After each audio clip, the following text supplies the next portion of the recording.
NDA ಸಂಸದರ ಸಭೆಯಲ್ಲಿ ಪ್ರಧಾನಿ ನರೇಂದ್ರ ಮೋದಿಗೆ ಅಭಿನಂದನೆಯನ್ನ ಸಲ್ಲಿಸಲಾಗಿದೆ.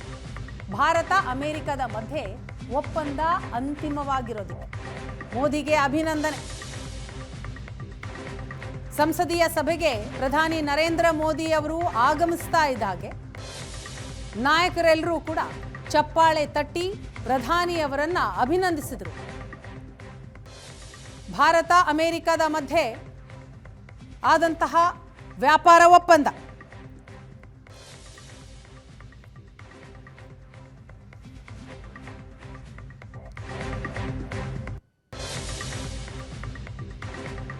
ಇದಾದ ನಂತರ ಪ್ರಧಾನಿ ನರೇಂದ್ರ ಮೋದಿ ಅವರು ಪ್ರತಿಕ್ರಿಯೆಯನ್ನ ಕೊಟ್ಟರು. ಭಾರತ ಅಮೆರಿಕ ಮಧ್ಯದ ವ್ಯಾಪಾರ ಒಪ್ಪಂದ ಧನಾತ್ಮಕವಾಗಿದೆ. ವಿಪಕ್ಷಗಳು ಮನ ಬಂದಂತೆ ಹಿಂದೆ ಟೀಕೆಯನ್ನ ಮಾಡಿದ್ರು, ಆದರೆ ನಾವು ಯಾವುದಕ್ಕೂ ಕೂಡ ರಿಯಾಕ್ಟ್ ಮಾಡಿರಲಿಲ್ಲ, ತಾಳ್ಮೆಯಿಂದ ಇದ್ವಿ. ಭಾರತ ಅಮೆರಿಕ ಒಪ್ಪಂದದ ಬಗ್ಗೆ ಪ್ರಧಾನಿ ಮೋದಿ ಅವರ ಪ್ರತಿಕ್ರಿಯೆ ಇದೆ.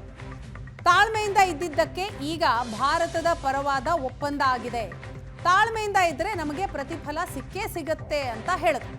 ವ್ಯಾಪಾರ ಒಪ್ಪಂದ ನಮ್ಮ ರಾಜತಾಂತ್ರಿಕತೆಗೆ ಸಿಕ್ಕ ಗೆಲುವು ಅಂತಲೂ ಕೂಡ ಬಣ್ಣಿಸಿದ್ರು. ಉತ್ಪಾದನೆಯ ವಲಯಕ್ಕೆ ಭಾರತ ಅಮೆರಿಕ ಒಪ್ಪಂದ ಸಹಕಾರಿಯಾಗಲಿದೆ. ಜಾಗತಿಕ ವ್ಯವಸ್ಥೆಯ ಕ್ರಮ ಬದಲಾಗುತ್ತೆ. ಭಾರತದ ಪರವಾಗ್ತಾ ಇದೆ. ಎನ್ಡಿಎ ಸಂಸದರ ಸಭೆಯಲ್ಲಿ ಮೋದಿ ಅವರು ಕೊಟ್ಟಂತಹ ಪ್ರತಿಕ್ರಿಯೆ ಇದು. ಈ ಕುರಿತಾಗಿ ಡೀಟೇಲ್ಸ್ ಕೊಡ್ತಾರೆ ನಮ್ಮ ಪ್ರತಿನಿಧಿ ಶಶಿಶೇಖರ್, ಇದೀಗ ನಮ್ಮ ಜೊತೆ ಸಂಪರ್ಕದಲ್ಲಿದ್ದಾರೆ. ಶಶಿ, ನಾವಿಲ್ಲಿ ಗಮನಿಸಬಹುದು, ಅಚ್ಚರಿ ಎನ್ನುವಂತ ರೀತಿಯಲ್ಲಿ ಭಾರತ ಮತ್ತು ಅಮೆರಿಕ ನಡುವೆ ವ್ಯಾಪಾರ ಒಪ್ಪಂದ ಆಗಿರುವಂಥದ್ದು.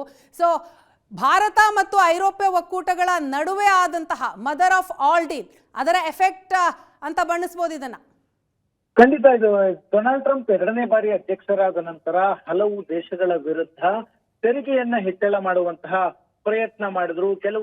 ಬಹುತೇಕ ದೇಶಗಳ ಮೇಲೆ ಒತ್ತಡ ಹಾಕಿ ಅಮೆರಿಕದ ಅನುಕೂಲಕ್ಕೆ ತಕ್ಕಂತೆ ತೆರಿಗೆಯನ್ನ ಡಿಕ್ಟೇಟ್ ಮಾಡುವಂತಹ, ತೆರಿಗೆಯನ್ನ ಫಿಕ್ಸ್ ಮಾಡುವಂತಹ ಕೆಲಸವನ್ನ ಡೊನಾಲ್ಡ್ ಟ್ರಂಪ್ ಮಾಡಿದ್ರು. ಆದ್ರೆ ಭಾರತದ ವಿಷಯ ಬಂದಾಗ ಅಮೆರಿಕ ಭಾರತದ ಮೇಲೆ ನಿರಂತರವಾದ ಒತ್ತಡಗಳನ್ನ ಹೇರ್ತು. ಒಂದು, ಕೃಷಿ ಕ್ಷೇತ್ರವನ್ನ, ಅಮೆರಿಕದ ಕೃಷಿ ಉತ್ಪನ್ನಗಳಿಗೆ ಭಾರತದ ಮಾರ್ಕೆಟ್ ಅನ್ನ ಓಪನ್ ಮಾಡಬೇಕು ಅನ್ನುವಂತಹ ಬೇಡಿಕೆ. ಆದ್ರೆ ಭಾರತದ ಕೃಷಿ ಉತ್ಪನ್ನಗಳ ವಿಷಯದಲ್ಲಿ ಭಾರತದ ಮಾರುಕಟ್ಟೆ ಅತ್ಯಂತ ಸೂಕ್ಷ್ಮ ಇದೆ. ಯಾಕಂದ್ರೆ ದೇಶದ 50% ಜನಸಂಖ್ಯೆ ಕೃಷಿಯನ್ನೇ ಅವಲಂಬಿಸಿ ಜೀವನ ಮಾಡ್ತಾ ಇದೆ. ಇಂತಹ ಸಂದರ್ಭದಲ್ಲಿ ಅಮೆರಿಕದ ಕೃಷಿ ಉತ್ಪನ್ನಗಳು ಭಾರತಕ್ಕೆ ಬಂದ್ರೆ ಅದರ ಪರಿಣಾಮ ಇಲ್ಲಿ ಪೊಲಿಟಿಕಲಿ ಸೆನ್ಸಿಟಿವ್ ಇರುವ ಕಾರಣಕ್ಕಾಗಿ ಅದನ್ನ ಯಾವುದೇ ಕಾರಣಕ್ಕೂ ಸರ್ಕಾರ ಒಪ್ಪಿಗೆ ಕೊಡೋದಿಲ್ಲ ಅಂತ ಹೇಳಿತ್ತು. ಆ ಹಿನ್ನೆಲೆಯಲ್ಲಿ ಒಂದಷ್ಟು ಚರ್ಚೆಗಳಾಗ್ತಾ ಇದ್ವು. ಮೊದಲಿಗೆ ಭಾರತದ ಸರಕುಗಳ ಮೇಲೆ ಅಮೆರಿಕದಲ್ಲಿ ತೆರಿಗೆ 10%, 12%, 13% ಈ ರೀತಿಯಾದಂತಹ ತೆರಿಗೆಗಳಿದ್ವು. ಭಾರತ ಅಮೆರಿಕದ ವಸ್ತುಗಳಿಗೆ ಹೆಚ್ಚಿನ ತೆರಿಗೆ ಹಾಕುತ್ತೆ, ಹಾಗಾಗಿ ನಾವು ತೆರಿಗೆ ಹಾಕ್ತೀವಿ, ಪ್ರತೀಕಾರದ ತೆರಿಗೆ, ರೆಸಿಪ್ರೊಕಲ್ ಟ್ಯಾಕ್ಸ್ ಹಾಕ್ತೀವಿ ಅಂತ ಹೇಳಿ ಭಾರತದ ವಸ್ತುಗಳ ಮೇಲಿನ ತೆರಿಗೆಯನ್ನ 25% ಏರಿಕೆ ಮಾಡ್ತಾರೆ. ಅದಾದ ನಂತರ ಕೆಲವೇ ದಿನಗಳಿಗೆ ನೀವು ರಷ್ಯಾದಿಂದ ತೈಲವನ್ನ ಖರೀದಿ ಮಾಡ್ತೀರಿ ಅಂತ 50% ತೆರಿಗೆಯನ್ನ ಹಾಕ್ತಾರೆ. ಅಮೆರಿಕದ ಡಬಲ್ ಸ್ಟ್ಯಾಂಡರ್ಡ್ ಹೇಗಿತ್ತು ಅಂದ್ರೆ, ಚೀನಾ ಅತ್ಯಂತ ಹೆಚ್ಚು ತೈಲವನ್ನ ರಷ್ಯಾದಿಂದ ಇಂಪೋರ್ಟ್ ಮಾಡ್ಕೊಳ್ಳುತ್ತೆ. ಆದ್ರೆ ಚೀನಾದ ಮೇಲೆ ಈ ಪರಿಯ ಟ್ಯಾಕ್ಸ್ ಅನ್ನ ಅಮೆರಿಕದ ಅಧ್ಯಕ್ಷ ಡೊನಾಲ್ಡ್ ಟ್ರಂಪ್ ಹಾಕೋದಿಲ್ಲ. ಬದಲಾಗಿ ಭಾರತದ ಮೇಲೆ ರಷ್ಯಾದಿಂದ ನೀವು ತೈಲ ಖರೀದಿಯನ್ನ ಮಾಡ್ತಾ ಇದ್ದೀರಾ, ಆ ಮೂಲಕವಾಗಿ ಉಕ್ರೇನ್ ಯುದ್ಧಕ್ಕೆ ನೀವು ಹಣವನ್ನ ಕೊಡ್ತಾ ಇದ್ದೀರಿ ಅಂತ ಆರೋಪ ಮಾಡಿ ಭಾರತದ ಮೇಲೆ 50% ಅಷ್ಟು ತೆರಿಗೆಯನ್ನ ವಿಧಿಸಿದ್ರು. ಭಾರತ ಟ್ರಂಪ್ ಅವರ ಒತ್ತಡದ ತಂತ್ರಗಳಿಗೆ ಮಣಿಯಲಿಲ್ಲ. ಪರ್ಯಾಯ ಮಾರುಕಟ್ಟೆಗಳನ್ನ ಸೃಷ್ಟಿ ಮಾಡಿಕೊಳ್ಳುವಂತಹ ಪ್ರಯತ್ನ ಮಾಡ್ತು. ಉದಾಹರಣೆಗೆ ದಕ್ಷಿಣ ಅಮೆರಿಕದ ದೇಶಗಳೊಂದಿಗೆ ಸಂಬಂಧವನ್ನ ವೃದ್ಧಿ ಮಾಡಿಕೊಳ್ಳುವಂತಹ ಪ್ರಯತ್ನ ಮಾಡ್ತು.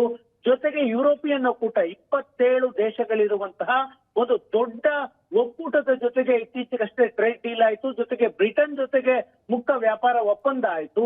ಈ ಎಲ್ಲ ಒಪ್ಪಂದಗಳಾದ ನಂತರ ಭಾರತ ಇನ್ನಷ್ಟು ಟ್ರೇಡ್ ಡೀಲ್ ಗಳನ್ನ ಮಾಡಿಕೊಳ್ಳುವಂತಹ ಪ್ರಯತ್ನಗಳನ್ನ ಮಾಡೋದಕ್ಕೆ ಶುರುವಾಯಿತು. ಕೆನಡಾದ ಜೊತೆಗೂ ಕೂಡ ಮಾತುಕತೆ ಆರಂಭವಾಗೋಕೆ ಶುರುವಾಯಿತು. ಯಾವಾಗ ಭಾರತ ಅಮೆರಿಕದ ಒತ್ತಡಗಳಿಗೆ ಮಣಿಯಲಿಲ್ಲ, ಯುರೋಪಿಯನ್ ಯೂನಿಯನ್, ಕೆನಡಾ, ಬ್ರಿಟನ್ ಈ ರೀತಿಯ ದೇಶಗಳ ಜೊತೆಗೆ ವ್ಯಾಪಾರ ಒಪ್ಪಂದಗಳನ್ನ ಮಾಡಿಕೊಳ್ಳುವುದಕ್ಕೆ ಮುಂದಾದಾಗ ಅಮೆರಿಕ ತನಗನ್ಸೋದಕ್ಕೆ ಶುರು ಆಯ್ತು, ನಾವೆಲ್ಲೋ ಈ ಹಿಂದೆ ಉಳಿಸ್ಕೊಂಡ್ ಬಿಡ್ತೀವಿ ಅಂತ. ಭಾರತ ಯಾಕೆ ಇಂಪಾರ್ಟೆಂಟ್ ಆಗುತ್ತೆ ಅಂದ್ರೆ, 140 ಕೋಟಿ ಜನಸಂಖ್ಯೆ ಇರುವಂತಹ ವಿಶ್ವದ ಅತಿ ದೊಡ್ಡ ಮಾರುಕಟ್ಟೆ ಭಾರತ. ಹಾಗಾಗಿ ಭಾರತದ ಮಾರ್ಕೆಟ್ ವಿಶ್ವದ ಎಲ್ಲ ದೇಶಗಳಿಗೂ ಬೇಕು. ಹಾಗಾಗಿ ಭಾರತ ಯುರೋಪಿಯನ್ ಒಕ್ಕೂಟದ ಜೊತೆಗೆ, ಕೆನಡಾದ ಜೊತೆಗೆ, ಬ್ರಿಟನ್ ಜೊತೆಗೆ ಮತ್ತು ಜಗತ್ತಿನ ಬೇರೆ ಬೇರೆ ದೇಶಗಳ ಜೊತೆಗೆ ವ್ಯವಹಾರವನ್ನ ಮಾಡೋದಕ್ಕೆ ಮುಂದಾದಾಗ ಅಮೆರಿಕ ತಾನು ಹಿಂದೆ ಉಳಿದು ಬಿಡ್ತೀವಿ ಅನ್ನುವ ಕಾರಣಕ್ಕಾಗಿ ಈಗ ದಾರಿಗೆ ಬಂದಿದೆ. ಭಾರತವೇನು ಟ್ರಂಪ್ ಹೇಳ್ತಾ ಇದ್ದಾರೆ ಭಾರತ ರಷ್ಯಾದಿಂದ ಇನ್ನು ಮುಂದೆ ತೈಲವನ್ನ ಖರೀದಿ ಮಾಡೋದಿಲ್ಲ ಅಂತ. ಆದ್ರೆ ಭಾರತ ಇದರ ಬಗ್ಗೆ ಯಾವುದೇ ರೀತಿಯ ಪ್ರತಿಕ್ರಿಯೆಯನ್ನ ಈವರೆಗೂ ಕೊಟ್ಟಿಲ್ಲ. ತೈಲವನ್ನ ರಷ್ಯಾದಿಂದ ಆಮದು ಮಾಡ್ಕೊಳ್ಳೋದು ಮುಂದುವರಿಯುತ್ತೆ. ಜೊತೆಗೆ ಅಮೆರಿಕದಿಂದಲೂ ನಾವು ಖರೀದಿ ಮಾಡ್ತೀವಿ ಅಂತ ಹೇಳಿದ್ದಾರೆ. ಒತ್ತಡ ತಂತ್ರಗಳಿಗೆ ಭಾರತ ಮಣಿಯಾದ ಕಾರಣದಿಂದಾಗಿ ಅನಿವಾರ್ಯವಾಗಿ ಅಮೆರಿಕ ಭಾರತದ ಜೊತೆಗೆ ಈ ಒಪ್ಪಂದಕ್ಕೆ ಸಹಿ ಹಾಕುವ ಹಂತಕ್ಕೆ ಬಂದಿದೆ. ಮತ್ತೊಂದು, ಡೊನಾಲ್ಡ್ ಟ್ರಂಪ್ ಭಾರತದ ವಿರುದ್ಧ ಈ ಪರಿಯ ತೆರಿಗೆ ಯುದ್ಧ ಮಾಡೋದಕ್ಕೆ ಕಾರಣ ಭಾರತ ಮತ್ತು ಪಾಕಿಸ್ತಾನದ ಮಧ್ಯೆ ಆದಂತಹ ಸಂಘರ್ಷ. ಇಡೀ ಸಂಘರ್ಷವನ್ನ ನಾನು ನಿಲ್ಲಿಸಿದೆ, ಒಂದು ದೊಡ್ಡ ನ್ಯೂಕ್ಲಿಯರ್ ವಾರ್ ಅನ್ನ ನಾನು ತಡೆದಿದ್ದೇನೆ ಅಂತ ಟ್ರಂಪ್ ಹೇಳ್ಕೊಳ್ತಾ ಇದ್ರು. ಆದ್ರೆ ಟ್ರಂಪ್ ಈ ವಿಷಯದಲ್ಲಿ ಮಧ್ಯಸ್ಥಿಕೆ ವಹಿಸಿಲ್ಲ ಅಂತ ಭಾರತ ಹಲವು ಬಾರಿ ಸ್ಪಷ್ಟಪಡಿಸ್ತು. ಬಹುಶಃ ಒಂದು 75ಕ್ಕೂ ಹೆಚ್ಚು ಬಾರಿ ಟ್ರಂಪ್ ಹೇಳಿಕೆಯನ್ನು ಕೊಟ್ಟಿದ್ದಾರೆ, ಭಾರತ ಪಾಕಿಸ್ತಾನ ಯುದ್ಧವನ್ನ ನಾನೇ ನಿಲ್ಲಿಸ್ತೆ ಅಂತ. ಪಾಕಿಸ್ತಾನ ಕೂಡ ಹೇಳ್ತು ಹೌದು ಟ್ರಂಪ್ ಈ ಯುದ್ಧವನ್ನ ನಿಲ್ಲಿಸಿದ್ರು ಅಂತ. ಆದ್ರೆ ಭಾರತದ ನಿಲುವಿದ್ದದ್ದು ಭಾರತ ಮತ್ತು ಪಾಕಿಸ್ತಾನದ ಮಧ್ಯದ ಡಿಜಿಎಂಒಗಳ ಮಾತುಕತೆ ಆರಂಭವಾದ ನಂತರ ನಾವು ಯುದ್ಧವನ್ನ ನಿಲ್ಲಿಸಿದ್ದೀವಿ. ಯಾವುದೇ ಮೂರನೇ ದೇಶದ ಅಧ್ಯಕ್ಷರು ಇದರಲ್ಲಿ ಭಾಗಿಯಾಗಿಲ್ಲ ಅಂತ ಸ್ಪಷ್ಟವಾಗಿ ಹೇಳ್ತು. ಯಾವಾಗ ಟ್ರಂಪ್ಗೆ ಸಿಗಬೇಕಾಗಿದ್ದಂತಹ ಕ್ರೆಡಿಟ್ ಅನ್ನ, ಟ್ರಂಪ್ ಕ್ಲೇಮ್ ಮಾಡ್ತಿದ್ದಂತಹ ಕ್ರೆಡಿಟ್ ಅನ್ನ ಭಾರತ ಕೊಡೋದಕ್ಕೆ ಸಿದ್ಧ ಇಲ್ಲ, ಇದರಲ್ಲಿ ಟ್ರಂಪ್ದೇನು ಪಾತ್ರ ಇಲ್ಲ ಅಂತ ಹೇಳುವುದಕ್ಕೆ ಶುರುವಾಯಿತು. ಅದರಿಂದ ಮುಜುಗರಕ್ಕೊಳಗಾಗಿ ಟ್ರಂಪ್ ಭಾರತದ ವಿರುದ್ಧ ಟ್ಯಾಕ್ಸ್ ಅನ್ನ ಬೇಕಾಬಿಟ್ಟಿಯಾಗಿ ಏರಿಕೆ ಮಾಡುವಂತಹ ಪ್ರಯತ್ನವನ್ನ ಮಾಡಿದ್ರು.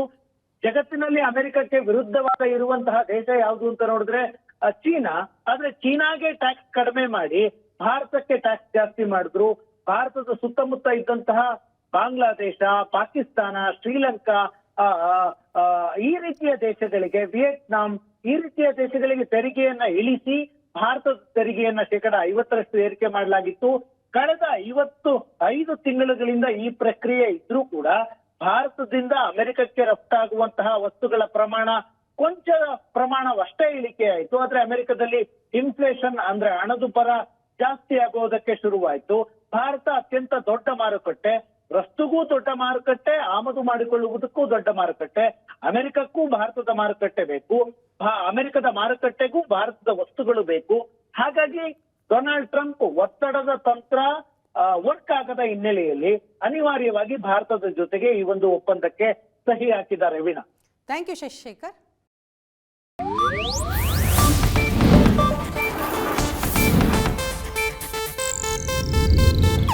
ಇದು ಏಷ್ಯಾನೆಟ್ ನ್ಯೂಸ್ ನೆಟ್ವರ್ಕ್ ಪ್ರಸ್ತುತಿ.